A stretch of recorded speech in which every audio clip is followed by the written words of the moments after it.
नमस्कार, जय हिंद। उम्मीद करता हूँ सबके स्वस्थ होंगे, मस्त होंगे, अच्छे होंगे। आज हम बात करेंगे बौद्ध परंपरा में हीनयान और महायान क्या है, इसकी क्या उपयोगिता है। साथ में यह कॉम्पिटिटिव एग्जाम के दृष्टिकोण से भी काफ़ी ज़्यादा इम्पॉर्टेंट है। गौतम बुद्ध के जीवन काल से ही महात्मा बुद्ध के मान्यताओं का विरोध होने लगा था।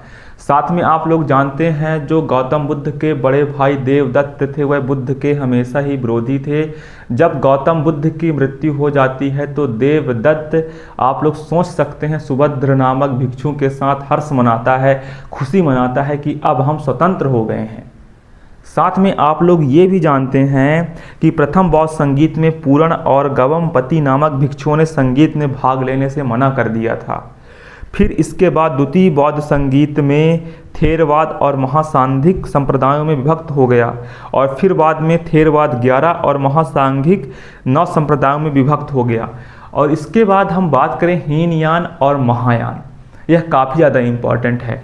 जो हीनयान है, हीनयान का शाब्दिक अर्थ होता है निम्न मार्ग, और इसे श्रावक यान और प्रत्येक बुद्धयान भी कहा जाता है। यह व्यक्ति का मत है कि यानी प्रत्येक व्यक्ति को अपने प्रयत्नों से ही मोक्ष प्राप्त होता है। जो व्यक्ति हैं उन्हें मोक्ष की प्राप्ति उनके प्रयत्न, कठिन मेहनत से ही इन्हें मोक्ष की प्राप्ति होगी। साथ में हीनयान की साधना पद्धति काफ़ी ज़्यादा कठिन है, आप लोग तो जानते ही हैं।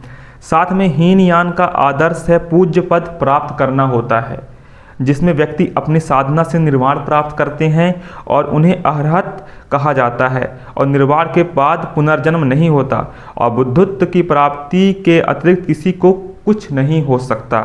साथ में हीनयान जो बुद्ध की वास्तविक शिक्षाओं अनात्मवाद 4R सत्य में परिवर्तन स्वीकार नहीं करता है।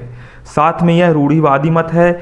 इस मत के ग्रंथ सामान्यतः पाली भाषा में हैं और यह बुद्ध को महापुरुष मानते हैं। यह सिर्फ बुद्ध को महापुरुष मानते हैं। और हीनयान में बुद्ध के पूजन संकेतों जैसे हाथी हो गया, अश्व हो गया, बैल हो गया, कमल हो गया, धर्मचक्र हो गए, स्तूप के माध्यम से होता है उसके जो पूजन संकेत हैं। साथ में हीनयान के जो प्रमुख संप्रदाय के व्यवहासिक और सांत्रातिक मत हैं। साथ में हीनयान में पुद्गल शून्यता का वर्णन मिलता है। हीनयान त्रिकाय की संकल्पना और 10 भूमियों में विश्वास नहीं करता। साथ में इसमें कथा वस्तु, विशुद्धि मग हो गए, अवधान शतक आदि इनके प्रमुख साहित्य हैं। इनके मेन साहित्य क्या है, जो लिटरेचर हैं, कथा वस्तु हो गया, विशुद्धि मग हो गया, अवधान शतक, यह हीनयान के लिटरेचर हैं। फिर इसके बाद जो इसके आचार्य हैं उसमें वसुबंध हो गया, कुमार लाट हो गए, बुद्धदेव हो गए, फिर घोषक हो गया, धर्मत्रात हो गए, इत्सिंग हो गए, यह इनके प्रमुख दार्शनिक हैं और आचार्य भी इन्हें हम कह सकते हैं, आचार्य। जो महायान है, महायान एक उत्कृष्ट मार्ग है। उत्कृष्ट मार्ग तो है ही है महायान। इसे श्रेष्ठ यान, बुद्धयान, एक यान और घोषी सत्ययान भी कहा जाता है। साथ में महायान के जो सिद्धांत है काफ़ी ज़्यादा सरल हैं, सर्व धारणा के लिए सुलभ है। यह मुख्यतः गृहस्थ धर्म है जिसमें भिक्षुओं के साथ समान उपासक वर्ग को भी महत्व दिया गया है। महायान एक उत्कृष्ट मार्ग है। इसे गृहस्थ जीवन में जो व्यक्ति है वह भिक्षुओं के साथ भी उसका एक इम्पॉर्टेंट रोल होता है महायान में।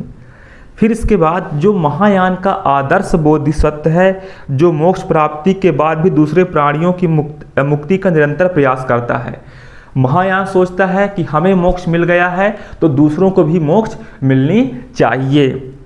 साथ में महायान बुद्ध बोधिसत्व मंत्रोच्चारण को स्वीकार करता है, वह मंत्रों को स्वीकार करता है और यह बुद्ध को देवता के रूप में स्वीकार करता है। जो हीनयान है वह गौतम बुद्ध को महापुरुष मानते हैं और जो महायान है, महायान वर्ग के लोग महात्मा बुद्ध को भगवान मानते हैं। साथ में और ये आत्मा और पुनर्जन्म में विश्वास करते हैं। जो महायान है, महायान आत्मा और पुनर्जन्म में विश्वास करता है।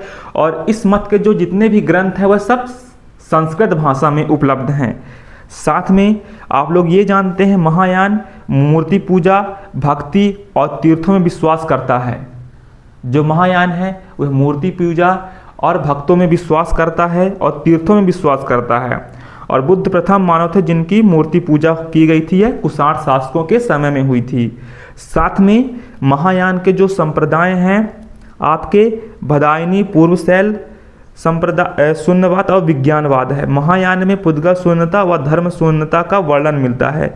महायान सुखावती, पारमिताओं, त्रिकाओं और 10 भूमियों में विश्वास करता है। साथ में इसके जो साहित्य हैं, साहित्य तो काफ़ी ज़्यादा हैं इसमें, क्योंकि एक है अष्ट सहस्तिका, प्रज्ञा पारमिता, ब्रह्मजाल सूत्र जो दीर्घ निकाय के ब्रह्मजाल सूत्र से अलग है।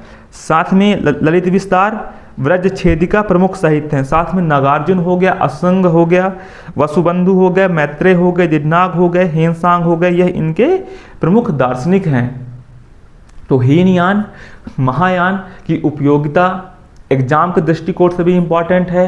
यह बीए फर्स्ट ईयर के एग्ज़ाम हो, साथ में जो ग्रेजुएशन के एग्ज़ाम में पूछा जाता है, पीजी के एग्ज़ाम में भी पूछा जाता है, साथ में कॉम्पिटिटिव एग्ज़ाम में भी पूछा जा सकता है। हीनयान और महायान, जो महायान में महायान के जो साहित्य हैं वह संस्कृत भाषा में है, और जो हीनयान है, हीनयान के साहित्य पाली भाषा में है। तो आप लोग इसे नोट कर सकते हैं, इसकी उपयोगिता काफ़ी ज़्यादा अच्छा है। तो हीनयान और महायान जो हैं वह बौद्ध परंपरा के 2 हैं। फिर साथ में आप लोग ये जानते हैं कि गौतम बुद्ध के जीवन काल से ही उनकी मान्यताओं का विरोध होने लगा था, और बाद में यह इसकी चरम सीमा काफ़ी ज़्यादा आगे तक फैल गई थी। तो धन्यवाद। Take care yourself. हमें महात्मा बुद्ध की शिक्षाओं को स्वीकार करनी चाहिए। कभी भी मतलब सब जितने भी दार्शनिक हों सबकी बातों को हमें सुननी चाहिए। धन्यवाद। Take care yourself. जय हिंद, जय भारत। 2025 में आप किसी भी एग्जाम की तैयारी कर रहे हों, आपको all the best, best of hard work. 2025 में अभी 2.5 महीने का समय बचा है, कोई ना कोई एग्ज़ाम तो आप लोगों का होगा ही। तो all the best, best of hard work. Take care yourself. जय हिंद, जय भारत। मिलते हैं हम आपको नई वीडियो में।